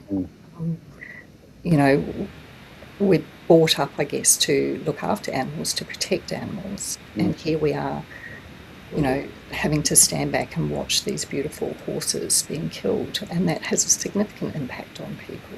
It causes a lot of trauma, it causes grief and loss. People know, a lot of people actually spend a lot of time in the park. They know these horses. And to then have to stand back and not be able to do anything or feel like they can't do anything, I think is incredibly sad and distressing. And by the way, Amanda, if you wouldn't mind just moving to your right just a little bit, otherwise you'll disappear off the screen. You can't have that. Oh, sorry. No, that's all right. I try to go back to Danielle. What do you think the scale of trauma is, Danielle? I think it's extremely high. I know that this year the exposure has, that's my cat, sorry. Josh, goodness, sorry. Poor cat. I understand. A poor cat. Oh my goodness. It needs love. I can't help but say that it's interesting that the other animals are having a bit of an input here. So they are. And we must listen to our cats My word. Danielle has been, when I get up in the morning very early, and we have that's really exciting. Oh, it's a very, but I have a cat who doesn't want me to go to work very early in the morning, which I don't either. And they have, you know, this sounds like a very naughty, spoiled child. Oh my goodness. Oh, we're back. That's it. That was fantastic. But you know, though, you need to be firmer with your child there, Danielle. Good luck on that with the cat. They have no intentions of listening to what you want to say. So back to the trauma bit. Sorry about that. That was the turn into Catskill. Sorry, Mike. He got his claws caught in the table. I don't know what happened there, but he's okay now. Sorry. So I think because of the intensity of this last year and the exposure, thank goodness to all of us advocates, and the petitions, and it's gone international. Yeah, I think it's really affecting people. And even amongst the groups, I think that's something else to sort of touch base on. People are fighting and disagreeing. And it's really sad because we all want the same thing. We're all fighting for the same thing, but unfortunately it's causing division between groups. And I really think the Invasive Species Council is doing a really good job at amplifying the distress because of the language that they're using, particularly when they talk about population methods, control methods, feral, pests, eradication. Those words cause damage. And horses have been a big part of our lives going back generations. There's a lot of people here that ride horses. It's really in our DNA, it's in our blood. We, you know, our children ride. For myself, I have my business, and standing by Brumbies, it's not statistics. These are individuals and they're sentient. So to distinguish the two, you can't. It just doesn't make any sense. Amanda, Brisbane's a long way away from Kosciuszko, not far from Yamba and Coffs Harbour, so it's coming closer and closer.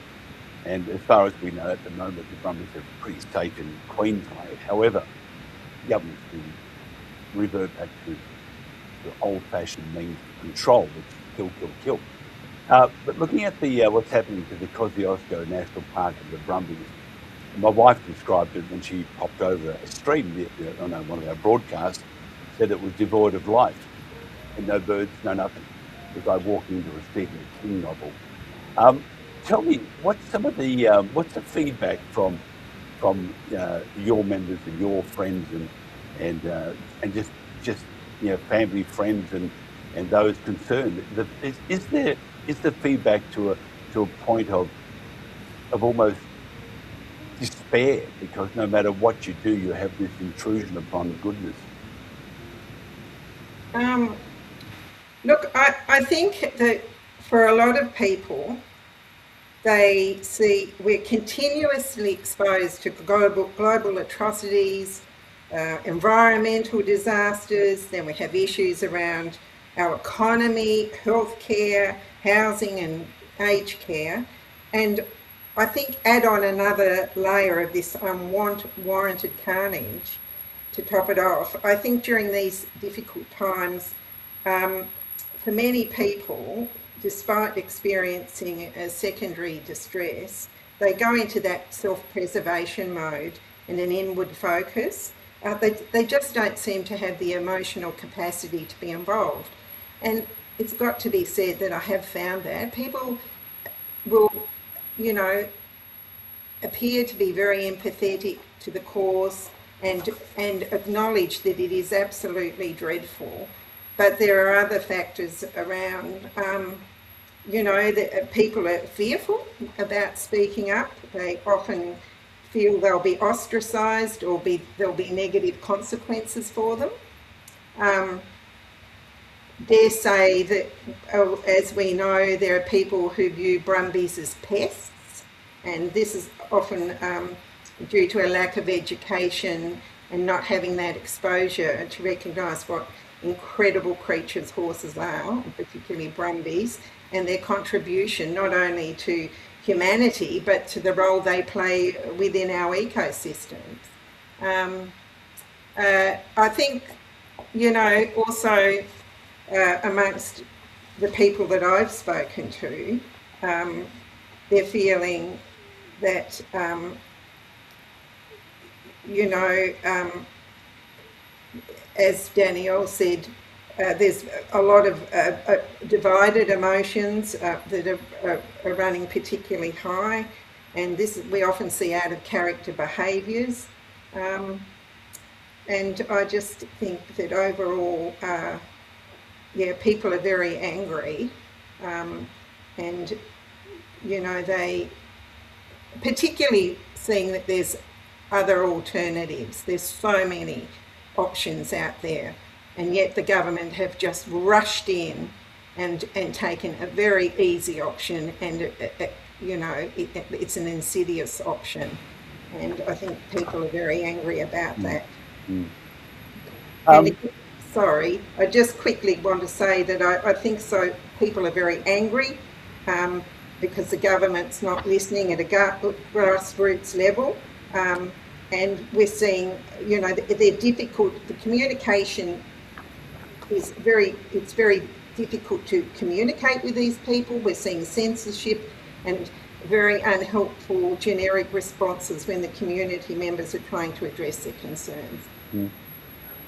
Dr. Gillian Gardner, if trauma isn't addressed, where does it lead us? I mean, individually, how do we, because I mean, it is very traumatic to see the images and then to understand that these animals they're just magnificent creatures of God and have done great service to this country and are not doing the damage that they have been, you know, they're not destroying the environment, they're very good for the environment, but regardless, pure evil is just trying to eliminate the goodness. People, though, who are involved with the trying to preserve the life of these animals, the trauma they're suffering, tell me, what happens if it manifests? I guess, you know, obviously trauma from any sort of horrific thing that people are observing can cause, you know, sleeplessness, anxiety. It can impact relationships. As Amanda said, sometimes people can, you know, behave in ways that they wouldn't usually because they're feeling desperate and in distress. And I think it's a real shame that, you know, the people that are making these decisions aren't taking that into account, the actual traumatic impact it's having on the community, and where that could lead. Yeah, I think it's sad that it's come to this. I think when, as Amanda said, there's alternative ways of managing brumbies, kind ways of managing them, and when people are put in the position that the community is at the moment, where they see something that is so horrendous and so wrong, yet they're not able to do anything, that does lead to helplessness. People can start to feel like no matter what I do, nothing changes. And, you know, as Amanda said as well earlier, there's some, you know, conflict going on within groups at the moment. And I think, you know, the trauma is actually impacting on that. People are feeling distressed, they're feeling helpless, and that can lead to, you know, people misinterpreting perhaps something someone said or taking it personally in a way that they maybe wouldn't if they weren't under that level of pressure and distress. And I think, you know, it's important for us all to remember we're all here for the same purpose.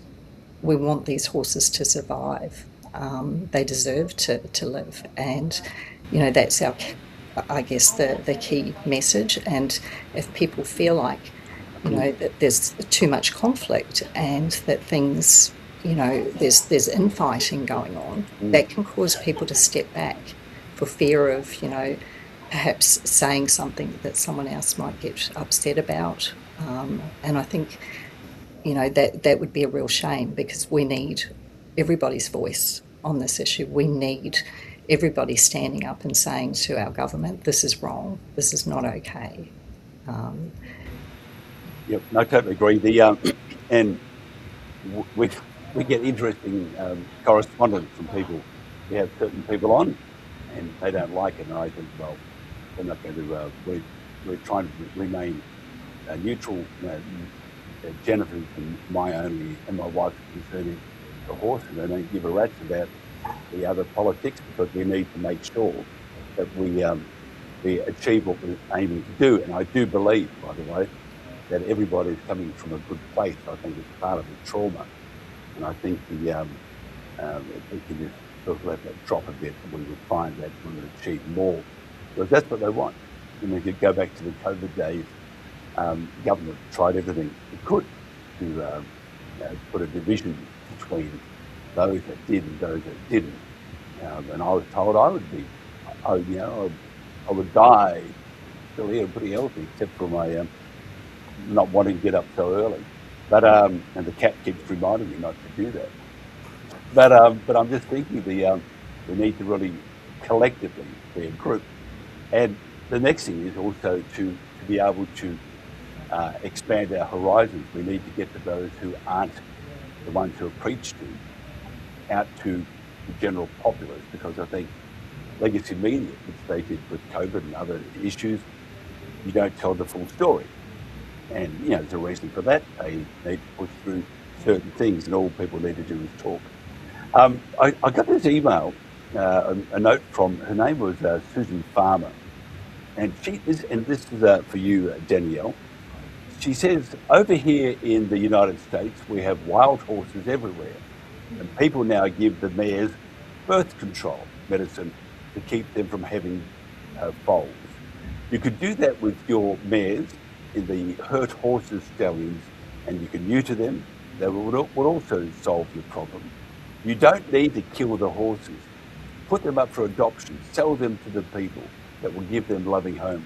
There are many, many other alternatives out there. And she says, what you do to those horses is wrong. And this is very, very bad. We have to stop having the horses slaughtered. And we do. And so what she's trying to say is that there are other humane ways out there. Government, the ISC, other groups, the shooters, and by the way, the shooters' parties come out in wondering why the ISC is pushing the shooting of horses. And I find that really odd that you would have a group of people that like to kill for a living, or not living, for a hobby, and shoot something that moves. And now they're saying that we shouldn't be shooting the horses. It's something that's not quite right with that. Again, you have to look where it's leading. Maybe it's this misinformation again, pushed by various government bodies, which we get peppered with, or it's the ISC. Can I ask you, Danny? We have science. We don't have to kill anymore. We don't have to shoot the horses or let them die in pain and agony. We can just give them basically a shot. And I believe that can last up to 4 years, way cheaper than having to shoot them. How do we get, probably not just the government or the ISC, how do we get through to society in Australia that killing should never be an option anymore? We don't need to. That's a good question. So how do we get it out? And convince them that you don't have to kill. Yeah, as you were talking, Mike, I was thinking about, shooters and game hunters, and, years ago people would hunt for food, and I'm thinking about deer and,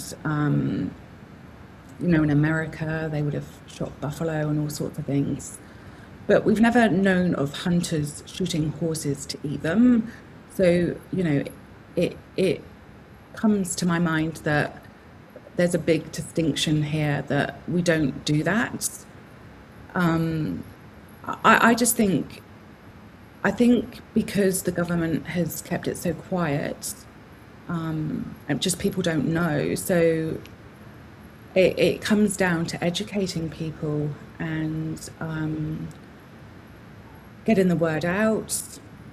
And I think that's the key part of this, is making noise, creating a platform and offering something different. I think encouraging people to come back to conservation and looking at parts of that could be educational, because education is knowledge and knowledge is power.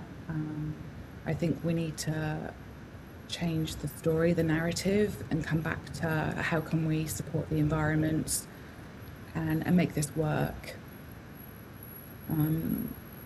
Shooting horses, it just doesn't make any sense at all.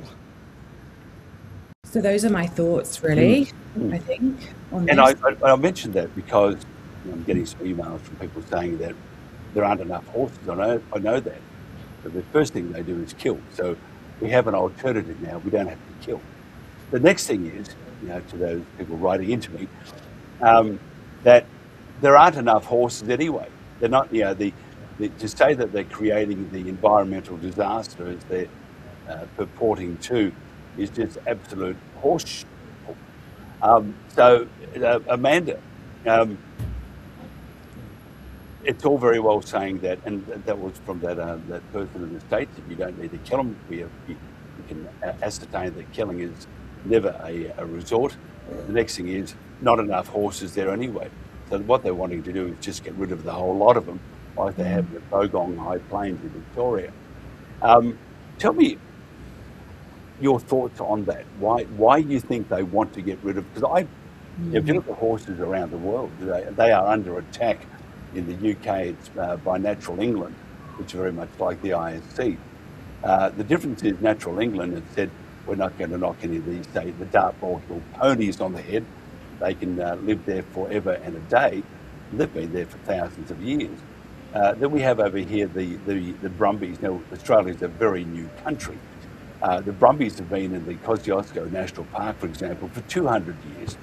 They are the environment. Why do you think the ISC, and I would probably think it goes way deeper than, the killing the environment. I would go so far as to say that the private donors have a monetary interest in the eradication of the horse, and as Chris Min says, the privatisation of the Kosciuszko and other parks around New South Wales. So it becomes more of a very, very evil way of saying that it's about the environment, not an evil way. It's an evil thing to say about the environment, where it's not purely about money, and they do want to eradicate every horse. What do you think about that?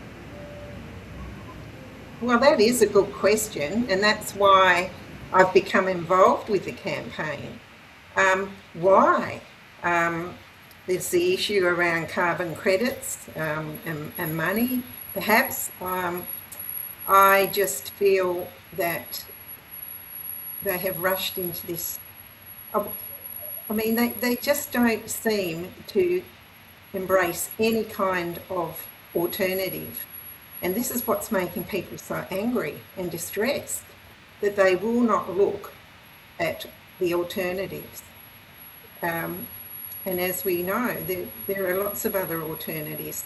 It's almost a panic, that we've got to get rid of all these, feral animals. And, it is just not acceptable. It is just not acceptable. These people work for us, and they are not listening. And as Danielle said, I think that we have to get out there. We have to educate people, and work as a collective to empower people to make this change before it's too late. And we are on very limited time. We've got to get out there. We've got to educate people. Julianne and I have, and Danielle are organising a letter drop that will be our next little campaign, is to try and create a much wider public awareness, because it's certainly needed. And as you say, in other countries, this is simply not happening. It's a disgrace, an absolute disgrace. It's got absolutely nothing to do with the environment at all. No. Julianne, tell me, what are some of the solutions for people who are traumatised?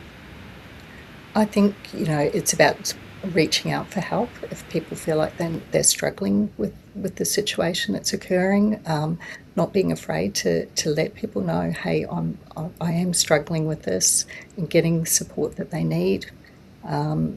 Taking a step back sometimes just to recoup and build up, their emotional well-being again before sort of looking at what they can do next. There is a lot of help out there.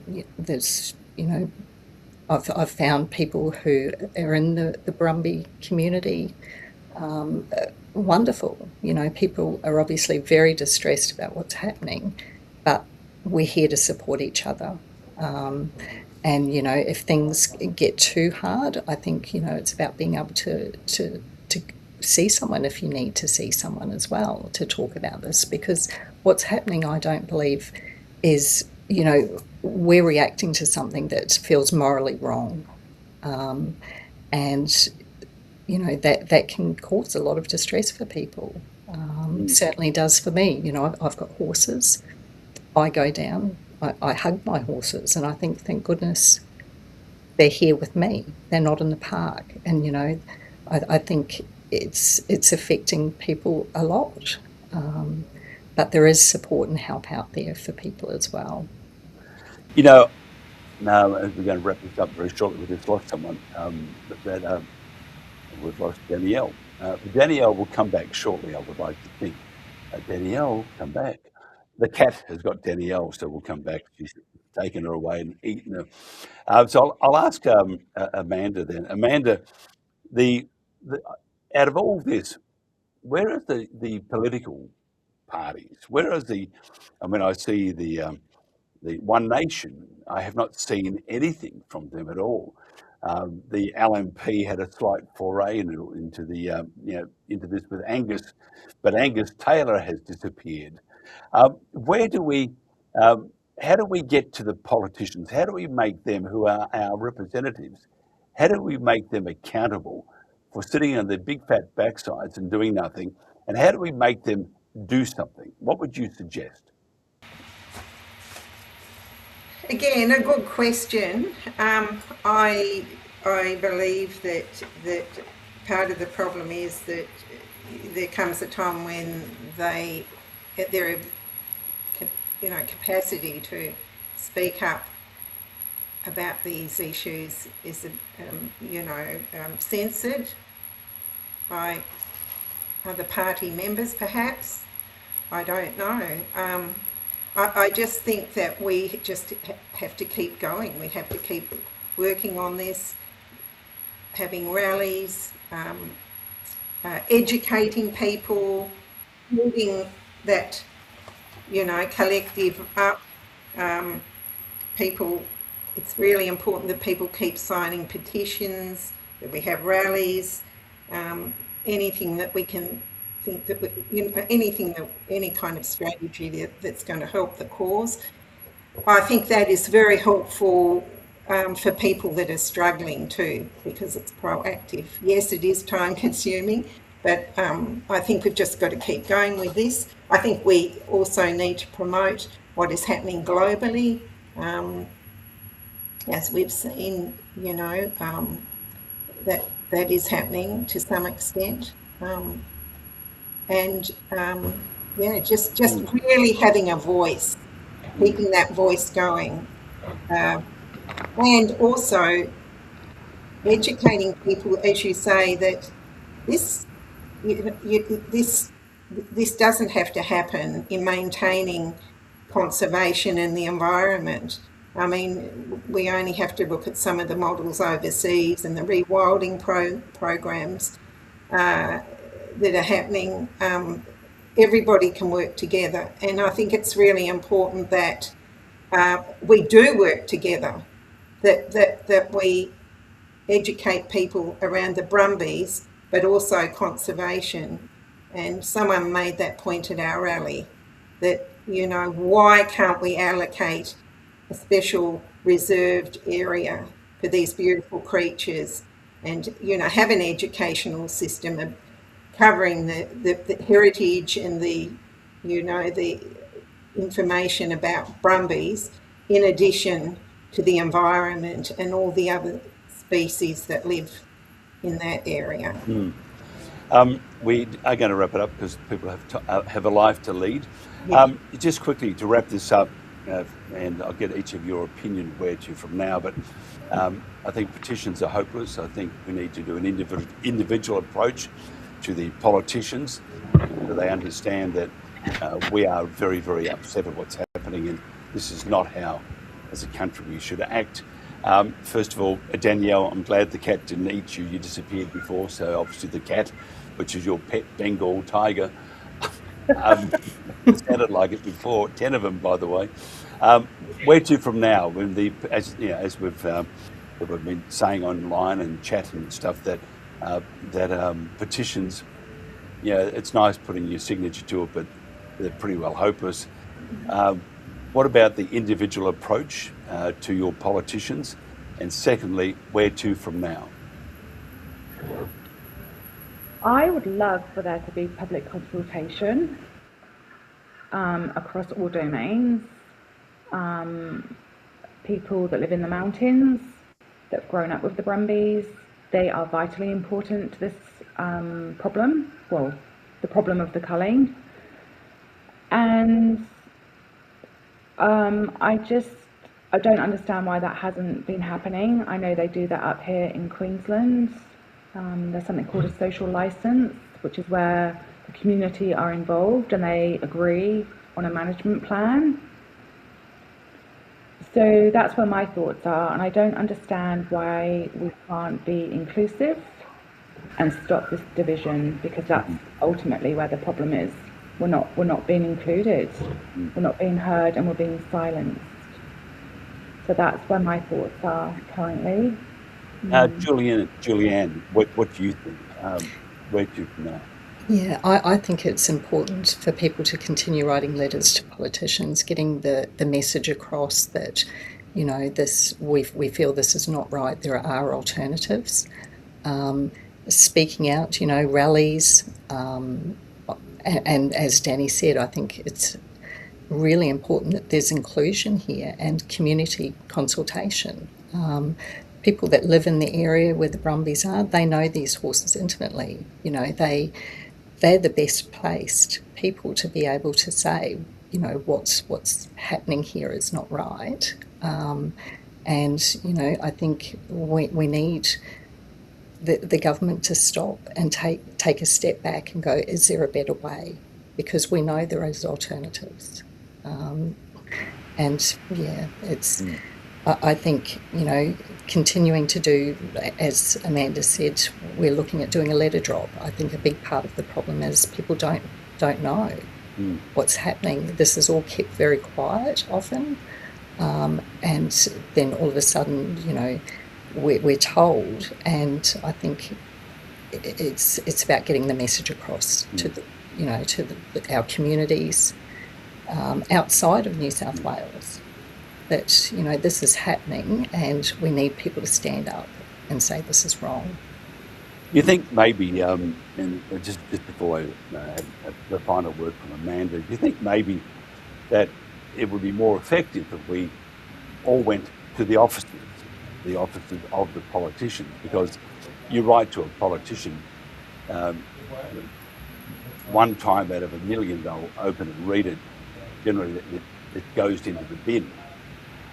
So do you think maybe it's more effective, Julianne, that we all pop in, make an appointment, or no appointment if you don't want to, but peacefully, of course, and have a conversation with your local member, and maybe that after many thousands they would understand that there is a disgust of what's happening, and we need to stop this and get back to being a civilised society. Yes, I think that would be of benefit, because when people sort of write letters, it's easier for them to be ignored or put aside. Whereas if you're actually going and seeing, your local members and having a conversation and explaining, what is happening. There's a lot of misinformation out there that's being put out by, people like the Invasive Species Council, and they have a very strong voice, obviously, in the community. And people hear that and they don't realise that, what they're being told is not accurate, and, that there are alternatives. So I definitely think going in and seeing your local members and politicians to express how you're feeling about what's happening and asking for their support to try and stop this is crucial. I totally agree. And Amanda, you have the final say, your thoughts. Well, I agree with all those ideas. I grew up in Tasmania, and I, interestingly enough, was involved with the Franklin No Dam campaign.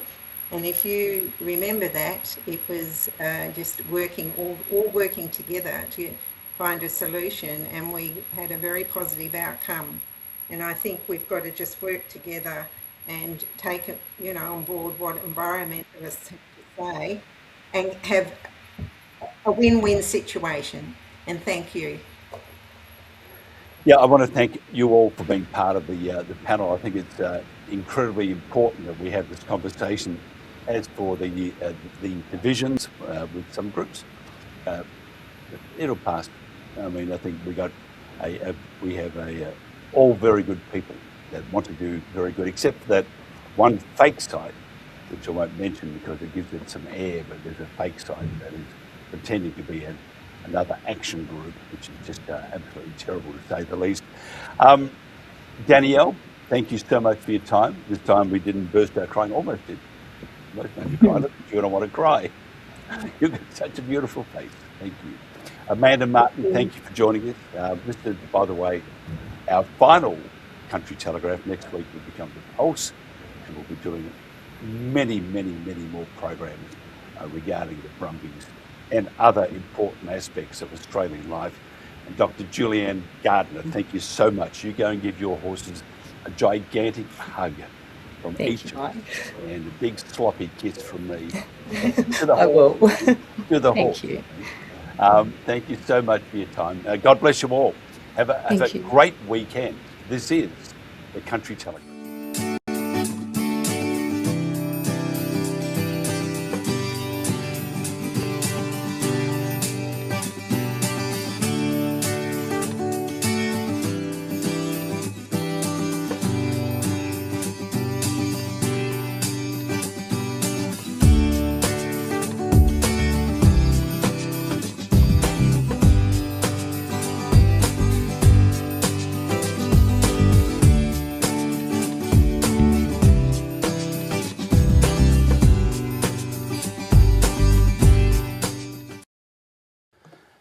And welcome back to the Country Telegraph. That's it for the Country Telegraph. Next week, starting in the Arvo, I can sleep in. No, I probably won't be here early anyway, but my work is never ending, let me tell you. But we have some great programming. Starting at about 2, I think we kick off. It goes through to about 7 or 8 at night, and it will expand.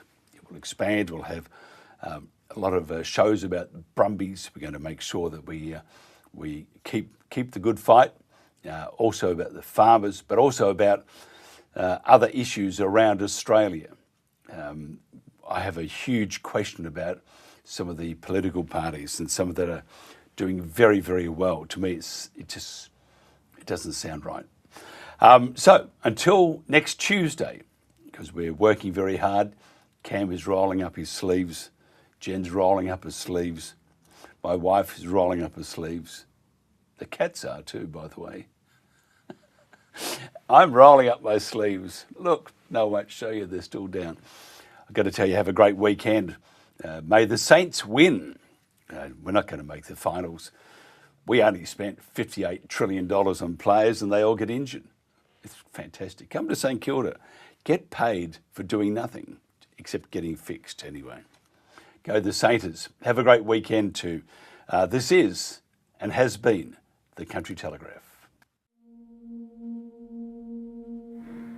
Tell my fool I kept on running. Tell my mare I heard her cry. Tell the mountain I belonged here. Tell the wind I said goodbye.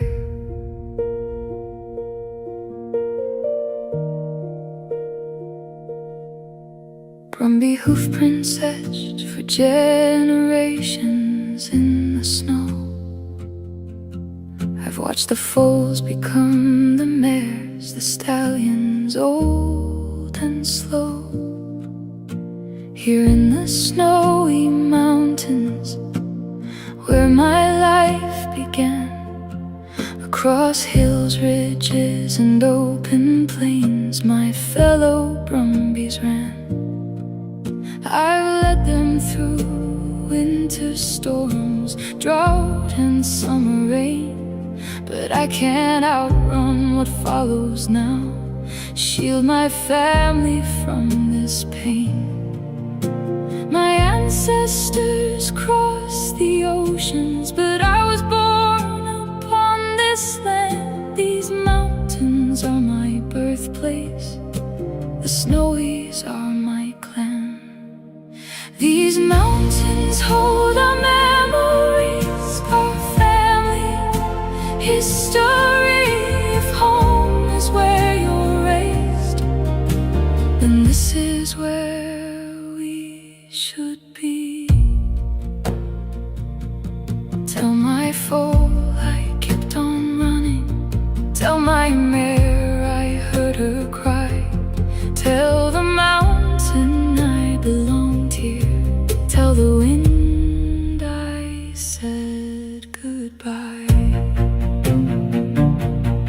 Stay close beside me, little one. The thunder isn't rain. The sky itself is hunting us, and I cannot stop the pain. I gather those I love and turn to face the sound. Though every instinct tells me run, there's nowhere left for us now. These mountains hold our memories, our family history. If home is where you're raised, then this is where we should be.